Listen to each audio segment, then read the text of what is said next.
Esta es una historia real inspirada en misteriosos asesinatos ocurridos en lugares cerrados por dentro, como el infame caso de Rey Rivera. Bienvenidos al canal Escena del Crimen. Hoy formarán parte de un rompecabezas donde todos parecen inocentes, pero alguien mintió. Los vecinos oyeron un grito a las 22:11. Un grito fuerte, perturbador, tan claro que la señora del apartamento 301 llegó a las escaleras pensando que alguien estaba siendo atacado. Pero cuando la policía llegó al apartamento 304, la escena era imposible. La puerta estaba cerrada desde dentro con doble llave. No había señales de entrada forzada. Nadie se llevó la vida. Y sin embargo, el cuerpo de Paula Ramírez, de 28 años, seguía con vida en el suelo de la sala, con un golpe en la cabeza y una expresión de puro terror congelada en su rostro. Todos los que tuvieron acceso, su aprendiz, su esposa al otro lado, el administrador del edificio y un joven músico en la planta baja, aseguraron que no había visto ni oído nada. Todos estaban acorralados, todos eran aparentemente intocables, pero algo en la escena de la cuadraba, un pequeño objeto, insignificante para algunos, parecía fuera de lugar, y eso fue lo que al final reveló la verdad, la más mínima parte de ella. Porque cuanto más se investiga este crimen, más claro se hace. El agresor siempre está cerca, muy cerca. ¿Estás listo para intentar resolverlo?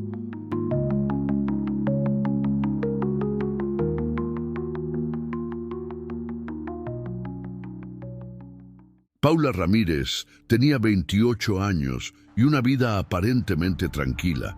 Trabajaba como diseñadora gráfica freelance desde su apartamento en el cuarto piso de un viejo edificio residencial en el barrio de Lavapiés, en Madrid. Era conocida por sus vecinos como alguien reservada pero amable. Siempre saludaba, aunque no se extendía demasiado en conversaciones. Vivía sola desde hacía 3 años, después de una relación complicada con un exnovio que terminó abruptamente cuando ella decidió priorizar su independencia.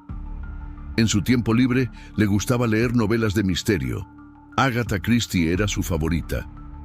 Y tenía una pequeña gata llamada Luna, que muchas veces se asomaba por la ventana del balcón, observando todo desde arriba, como si también ella fuese parte de alguna investigación.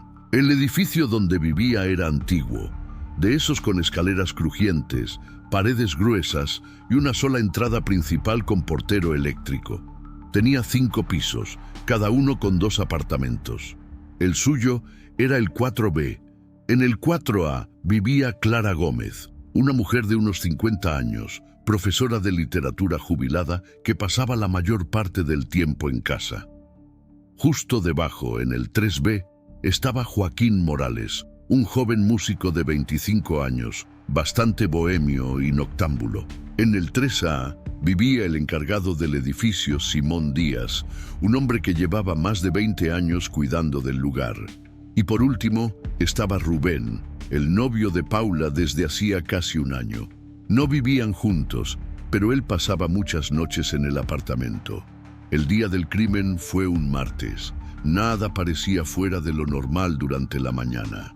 Según los registros del edificio, Paula recibió un pedido de comida alrededor de las 13:30. El repartidor, que luego fue interrogado, dijo que la joven parecía tranquila y que le sonrió al recibir la bolsa.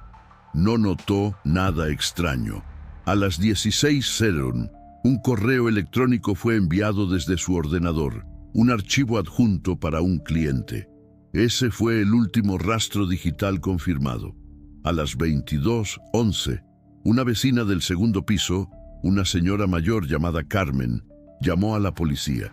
Dijo haber escuchado un grito, uno seco, corto, pero claramente femenino.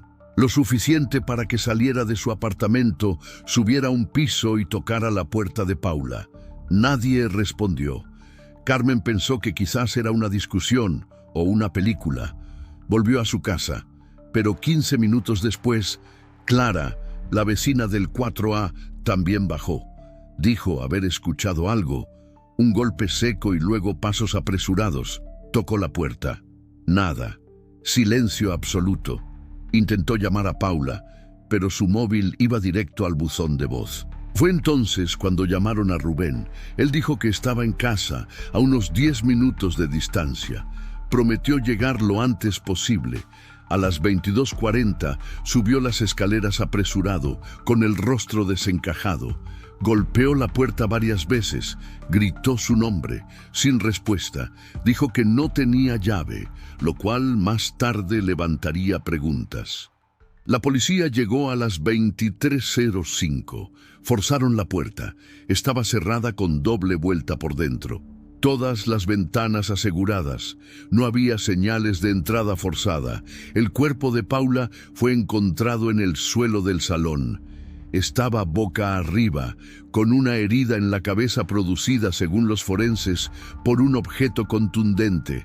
No había señales de lucha, ni desorden significativo. Lo más inquietante, Luna, la gata, estaba sentada en la mesa, observando el cuerpo. No se movía, casi como si entendiera lo que había ocurrido. Durante los primeros minutos, los agentes se miraban entre sí. ¿Cómo era posible? La puerta estaba trancada desde dentro, las ventanas selladas. No había escondites. Paula vivía sola. Nadie había visto a nadie salir. Y sin embargo, ella estaba muerta. Lo primero que hizo la policía fue interrogar a todos los vecinos del edificio. Clara, la del 4A, dijo que había estado leyendo hasta tarde. Oyó un ruido, como un golpe seco, y luego pasos. Pensó que Paula y su novio estaban peleando. No le dio más importancia hasta que vio a Carmen subiendo las escaleras. Luego bajó. Intentó contactar con Paula, sin éxito. Clara tenía una relación cordial con Paula. No eran íntimas, pero se llevaban bien. Joaquín, el músico del 3B, dijo que había estado ensayando con unos amigos. Tenía un pequeño estudio montado en su apartamento. Cuando le preguntaron si había escuchado algo, dijo que no, que estaba con auriculares, aislado del ruido. Los agentes notaron que parecía nervioso, pero no había motivo para detenerlo. Sus amigos confirmaron que había estado con ellos hasta las 23:00. Simón, el encargado del edificio, dijo que había terminado su jornada a las 19:00. Vivía en el mismo edificio, pero en una habitación del sótano habilitada como vivienda. Dijo no haber escuchado nada. Según él, el edificio era muy silencioso por las noches. Cuando le preguntaron si tenía una copia de las llaves del 4B, dijo que no, que por norma solo los inquilinos conservaban llaves personales. Aunque algunos antiguos encargados sí tenían copias, él afirmaba no tener ninguna. Rubén, el novio, fue el más interrogado. Dijo que no había estado con Paula ese día, que habían discutido la noche anterior y que él decidió dormir en su casa. Afirmó haber estado viendo una película cuando recibió la llamada de Clara. No tenía una coartada sólida, pero insistía en su inocencia. Más tarde, se descubriría que su móvil estuvo inactivo durante más de 2 horas esa noche. Las primeras hipótesis hablaban de suicidio, pero fueron rápidamente descartadas. Paula no presentaba signos de haber intentado hacerse daño. La herida en la cabeza era incompatible con una caída, y además no había objetos pesados en el suelo. Se pensó en un accidente, pero no había nada que pudiera explicar el golpe. Finalmente quedó claro, había sido asesinada. Pero, ¿por quién? ¿Y cómo había salido sin dejar rastro? Los investigadores comenzaron a revisar cada centímetro del apartamento. No había señales de lucha, pero sí algo peculiar. Sobre la mesa del comedor, junto a una taza de té y un libro abierto, había un pequeño jarrón con flores. Hasta ahí, nada extraño, pero uno de los agentes notó que el agua del jarrón estaba turbia. Cuando examinaron más de cerca, encontraron algo en el fondo, un pendiente dorado. Era pequeño, pero muy distintivo. No coincidía con ninguna de las joyas de Paula. Fue ese detalle el que lo cambió todo. Porque Clara, la vecina del 4A, había sido vista muchas veces con un par de pendientes idénticos. Cuando los agentes le preguntaron si le faltaba alguno, se puso nerviosa. Dijo que quizás lo había perdido hace días, pero la pregunta quedó en el aire. ¿Cómo había terminado ese pendiente en el jarrón de Paula? La investigación entonces se bifurcó. ¿Habría entrado alguien por otro medio? ¿Paula abrió la puerta a alguien conocido? ¿Y por qué la cerró desde dentro? Los expertos en criminología hablaron de un escenario hermético, un crimen estilo cuarto cerrado como los de la ficción. Pero este era real, y mucho más oscuro de lo que parecía. Durante los días siguientes, la policía interrogó nuevamente a todos los implicados.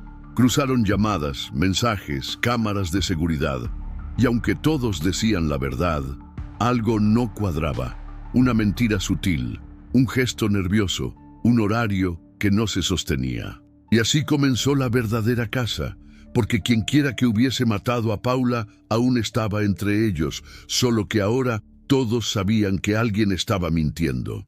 Clara Gómez fue la primera en ser interrogada nuevamente. Profesora jubilada, siempre fue vista como una mujer meticulosa, reservada y educada. Los vecinos la describían como alguien que leía mucho, observadora, pero rara vez participaba en conversaciones en el pasillo. Cuando la policía volvió a su puerta con preguntas más incisivas, Clara intentó mantener la calma. Dijo nuevamente que había oído un ruido alrededor de las 22:00, algo parecido a pasos o un objeto cayendo, pero que pensó que era Paula moviéndose o alguna actividad normal del edificio. Sin embargo, cuando los investigadores mencionaron el pendiente encontrado en el florero del departamento de Paula, su reacción fue inmediata. Los ojos se le agrandaron por un segundo breve y luego intentó minimizarlo.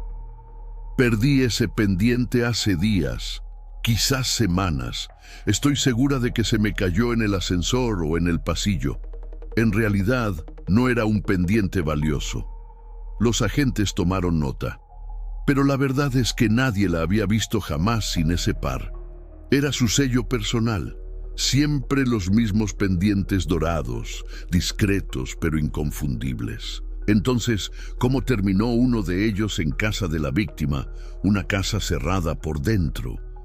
Joaquín Morales, el músico del 3B, fue el siguiente. Joven, con apariencia desaliñada, cabello revuelto y ropa suelta. Al ser llamado nuevamente a la comisaría, mantenía una actitud defensiva. Ya lo conté todo. Estaba con 2 amigos ensayando. Podemos mostrar las grabaciones de la sesión. La policía, de hecho, analizó los archivos de audio en su portátil. Había música grabada hasta alrededor de las 22:10. Luego un intervalo de aproximadamente 40 minutos. Joaquín explicó que salieron a comprar cerveza, pero sus amigos dijeron otra cosa. Afirmaron que se quedaron todo el tiempo en el apartamento y que Joaquín desapareció durante unos 30 minutos diciendo que iba al baño, pero nunca volvió. Al ser confrontado, Joaquín cambió su historia. Está bien, salí unos minutos, fui a fumar a la escalera, necesitaba despejarme. Los investigadores preguntaron entonces, ¿subiste hasta el 4.º piso? Él lo negó, pero un vecino del 2.º piso dijo haber oído pasos rápidos bajando las escaleras exactamente a las 22:15, provenientes del piso de arriba. También dijo haber olido tabaco en la zona común, algo inusual a esa hora. ¿Coincidencia? ¿O alguien bajó después de cometer el crimen? Simón Díaz, el encargado del edificio, era un caso aparte. Conocía cada rincón del inmueble. Tenía llaves maestras, acceso a zonas ocultas y rutinas detalladas de mantenimiento. En la primera conversación, Simón afirmó que terminó su jornada a las 19:00. Bajó a su pequeña habitación en el sótano y se quedó dormido viendo la tele. No había nadie que pudiera confirmar esa coartada. Dijo que no volvió a subir. Sin embargo, al revisar su habitación, la policía encontró algo curioso: un juego antiguo de llaves oxidadas, entre ellas una identificada con cinta roja, el mismo tipo de etiqueta que Paula usaba en su llave de repuesto. Simón dijo que probablemente era de un inquilino anterior y que se había olvidado que la tenía. Pero los peritos confirmaron: esa llave abría el 4B. Era antigua, pero funcional.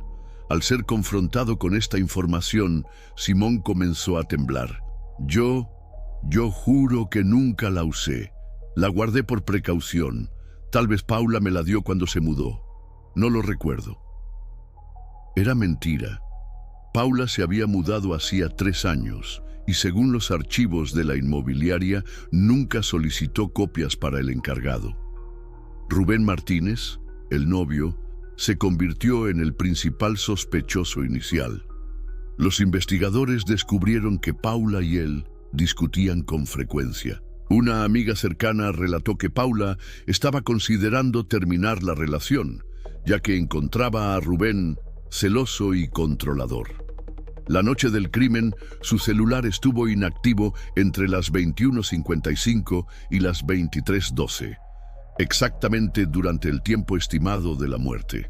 Rubén dijo que el teléfono se había apagado, pero los técnicos comprobaron que la batería estaba casi llena. Además, los registros de la operadora mostraron que el teléfono fue apagado manualmente. Rubén afirmó haber estado en casa viendo una película, pero nadie pudo confirmarlo. Los vecinos del edificio donde vivía no lo vieron entrar ni salir. Cuando los policías le preguntaron si tenía una llave del apartamento de Paula, dudó. Dijo que quizás tenía una antigua, pero que no la usaba más. Horas después, una llave compatible fue encontrada en su coche. Ante esto, dijo que la guardaba por seguridad. Un detalle llamaba la atención: ninguna de las ventanas de Paula había sido forzada y la puerta estaba cerrada por dentro. Pero la llave en el coche de Rubén abría perfectamente la cerradura interna. ¿Qué más estaba ocultando? La investigación continuó durante semanas. Los medios comenzaron a cubrir el caso con intensidad. El crimen del cuarto cerrado, como pasó a ser llamado, se convirtió en noticia nacional. Cada nuevo detalle era debatido en programas de televisión, redes sociales y foros de misterio. Surgieron teorías, desde un crimen pasional hasta la acción de un intruso invisible. Pero la policía sabía que la respuesta estaba entre esos 4. Solo faltaba encontrar el eslabón perdido. La primera pista falsa apareció cuando se encontró una nota entre los libros de Paula. En ella, una caligrafía elegante decía: «Te dije que no hablaras, ahora lo lamentarás». Al principio pensaron en una amenaza, pero tras el análisis caligráfico, descubrieron que la nota había sido colocada allí después de la muerte. Papel nuevo, tinta reciente y más. La letra coincidía parcialmente con un borrador encontrado en el apartamento de Joaquín. Al ser confrontado, admitió que lo escribió como parte de una canción, un ejercicio lírico oscuro. Era parte de una letra, nada más. No sabía que estaba en su casa. Tal vez alguien lo encontró y lo puso allí para culparme. Esto generó otra pregunta. Si Joaquín nunca entró al apartamento, ¿cómo llegó su nota allí? Clara, por su parte, seguía insistiendo en que no había oído nada más allá de un ruido vago. Pero su celular registró una llamada exactamente a las 22:12. Un minuto después del grito escuchado por Carmen. La llamada fue a un número desconocido y duró solo 4 segundos. Dijo que fue un error, que lo marcó sin querer, pero el número pertenecía a un celular prepago que nunca fue localizado. Clara alertó a alguien. Simón, presionado por las llaves, cambió su versión. Dijo que subió al segundo piso a revisar una fuga, pero la cámara del vestíbulo mostró que entró y salió del edificio entre las 18:00 y las 23:00 solo una vez, a las 22:26, caminando lentamente, como quien ya sabía lo que había ocurrido. Cuando la policía preguntó por qué estaba saliendo del edificio antes de que llegaran los agentes, dijo que iba a comprar pan. A las 22:26, de noche, sin cartera, la historia no cuadraba. Y Rubén, su historia empezaba a desmoronarse. La policía recuperó imágenes de cámaras de seguridad de una calle cercana. A las 22:17, un hombre con características similares aparece girando la esquina del edificio de Paula. El rostro no se ve claramente, pero la estatura, el corte de cabello e incluso el abrigo coincidían. Cuando los investigadores le mostraron la imagen a Rubén, sonrió nervioso y dijo: «Podría ser cualquiera». Mientras tanto, algo más llamó la atención. El celular de Paula, encontrado sobre la mesa, contenía una grabación de voz de solo 7 segundos. Un clic, un sonido amortiguado y al fondo, la voz de una mujer susurrando: «¿Qué hiciste?». La grabación estaba incompleta, pero su hora de creación era exacta. 22:13, el momento exacto del crimen. Los peritos trabajaron incansablemente para limpiar el audio. Tras varios intentos, llegaron a una conclusión. La voz no era de Paula. Tampoco pertenecía a Clara ni a la amiga de Paula, pero tenía una entonación similar a la de otra mujer, la hermana de Rubén. Al ser interrogado, dijo que su hermana no conocía a Paula. Sin embargo, los registros mostraban que ella estuvo en el edificio 2 semanas antes, durante más de 1 hora. Paula había escrito en su diario: «No me gusta cómo me mira, como si supiera algo que yo no». El círculo se estaba cerrando. Cada uno de los sospechosos tenía secretos, mentiras pequeñas, omisiones calculadas, gestos fuera de lugar. Pero nadie tenía una prueba directa de haber estado en el apartamento en el momento del crimen. Hasta que los peritos encontraron una huella parcial en el vaso de agua sobre la mesa. Una huella que no pertenecía a Paula. Cuando esa huella se cruzó con la base de datos de la policía, surgió un resultado. Pertenecía a una persona con antecedentes por allanamiento, una mujer, una figura que nadie había mencionado hasta entonces, una exnovia de Rubén, conocida por su inestabilidad emocional y comportamiento obsesivo. Su nombre era Natalia Ruiz. Y ahora, todo estaba por cambiar. Cuando Javier Ortega fue arrestado, la mayoría creyó que todo había terminado. La policía celebró su captura. Los medios lo titularon como el asesino del silencio. Y el público respiró aliviado. Teníamos a un culpable, pruebas, un juicio. ¿Qué más hacía falta? Pero Laura Echeverría, amiga y confidente de Clara Molina, sabía que aquella conclusión era solo una fachada. Clara había construido una teoría mucho más compleja. Una red, una estructura invisible que actuaba desde las sombras, utilizando el poder, el prestigio y la burocracia para encubrir crímenes. Ortega era un ejecutor, sí, pero no era el autor intelectual. Había algo, o alguien, más detrás de todo. Y Clara lo sabía. La clave llegó inesperadamente. Un sobre sin remitente apareció en la redacción del periódico donde Laura trabajaba. Dentro había una memoria USB y una nota escrita a máquina. Clara no lo descubrió sola. Tú también puedes verlo.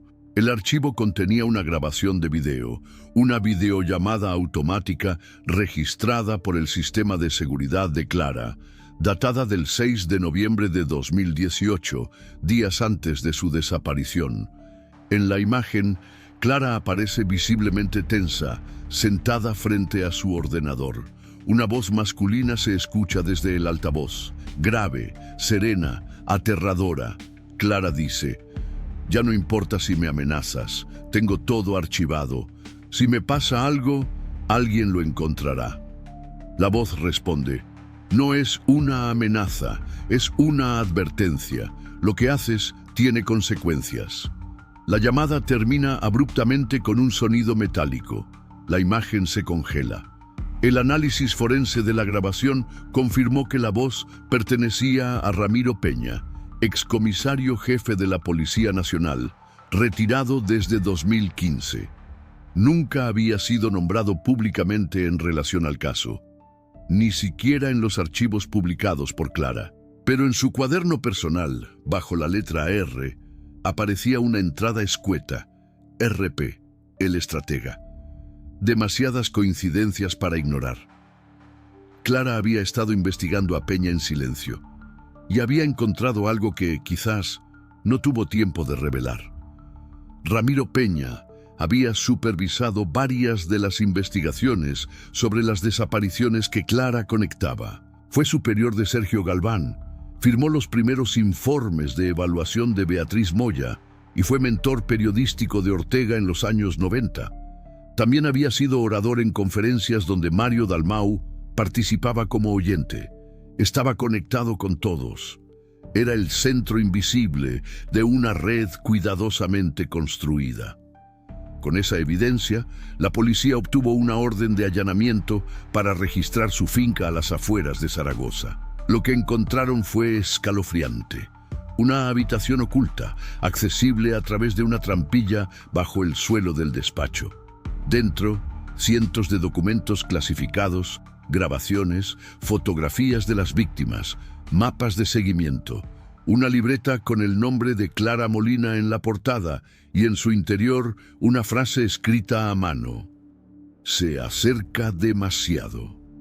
También había un pendiente de plata que pertenecía a una de las víctimas desaparecidas en 2012. La policía no dudó. Peña fue arrestado, pero durante el interrogatorio negó todo. Alegó que la grabación era falsa, que alguien quería incriminarlo.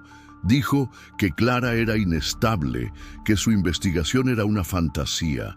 Sin embargo, su ADN fue hallado en el pendiente, sus huellas en documentos clasificados, y los registros de sus llamadas lo ubicaban en las mismas ciudades donde ocurrieron varias desapariciones, en fechas coincidentes. La red empezaba a desmoronarse. La fiscalía abrió un nuevo proceso. Ortega, Galván, Moya y Dalmau fueron citados nuevamente. Esta vez todos callaron. Incluso Ortega, que en el juicio anterior había hablado con arrogancia, ahora mantenía la cabeza baja. El miedo era palpable, porque ya no se enfrentaban a cargos individuales. Ahora eran parte de una estructura criminal, una organización clandestina acusada de desapariciones forzadas, manipulación institucional y homicidios sistemáticos. Durante el juicio, se revelaron más piezas del rompecabezas. Beatriz Moya había evaluado a 12 víctimas en sesiones privadas antes de su desaparición. Sergio Galván había archivado declaraciones claves en todos esos casos. Mario Dalmau había escrito ficciones que replicaban exactamente los métodos empleados. Ortega, con su acceso a los medios, desvió la atención pública, desacreditó a testigos y moldeó la narrativa. Pero Peña era quien los unía, el arquitecto, el estratega. En el cuarto día del juicio, Laura tomó la palabra. Presentó los últimos archivos que Clara había codificado, entre ellos una carta no publicada que Clara escribió y dejó programada en su blog, con fecha abierta. Decía: si estás leyendo esto ya no estoy, pero aún puedes hacer algo. No dejes que te digan que fue un accidente. No creas que fue un loco solitario. Busca a los invisibles. Mira las líneas entre los nombres. En la sombra está el poder. Y la verdad, aunque intente ser silenciada, siempre deja eco. Las palabras de Clara conmovieron al tribunal. El fiscal pidió cadena perpetua para todos los involucrados, sin posibilidad de reducción. El jurado tardó menos de 3 horas en deliberar. Ramiro Peña, Javier Ortega, Sergio Galván, Beatriz Moya y Mario Dalmau Fueron condenados por desaparición forzada, homicidio múltiple, obstrucción a la justicia, manipulación institucional y asociación ilícita. La sentencia fue histórica, pero aún había una pieza faltante: el cuerpo de Clara. Nunca fue encontrado. En los archivos de Peña había coordenadas de rutas, fotografías satelitales, descripciones de lugares remotos. La policía peinó más de 100 hectáreas de terreno sin éxito. Algunos creen que Clara fue enterrada en un lugar imposible de hallar. Otros, que su cuerpo fue destruido. Pero hay quienes creen algo más inquietante: que Peña no la mató, que alguien más dentro de la red la retuvo, que aún podría estar viva. La teoría de que Clara podría haber fingido su desaparición para proteger a los suyos circuló por meses. Laura lo negó. Dijo que Clara jamás abandonaría su lucha. Pero entonces apareció una carta, enviada desde Lisboa, a nombre de Laura, sin firma, en el sobre una única hoja, un código que Clara usaba en sus notas personales. Al ser descifrado decía: el fuego no apaga la verdad, solo la esconde en cenizas. Hoy, Voces Silenciadas es una fundación internacional. Su archivo de investigación está abierto al público. Más de 400 casos están siendo reanalizados. Y cada año, el 23 de noviembre, cientos de personas se reúnen con velas encendidas para recordar a Clara y a todas las víctimas que no tuvieron voz. En cada vela, una promesa: que la verdad no será silenciada. Y tú, que llegaste hasta aquí, ahora lo sabes. Esta historia no era solo sobre un asesino, era sobre poder, sobre complicidad, sobre sistemas que permiten que el mal se oculte con corbata y sonrisa. Y también era sobre coraje, porque Clara no era una víctima más, era la grieta que abrió el muro, la luz que atravesó la sombra, la voz que, aunque silenciada, aún resuena. ¿Lo viste venir? ¿Sospechaste de Peña? ¿O también pensaste que todo acababa con Ortega? Comenta abajo. ¿Tú habrías llegado tan lejos como Clara?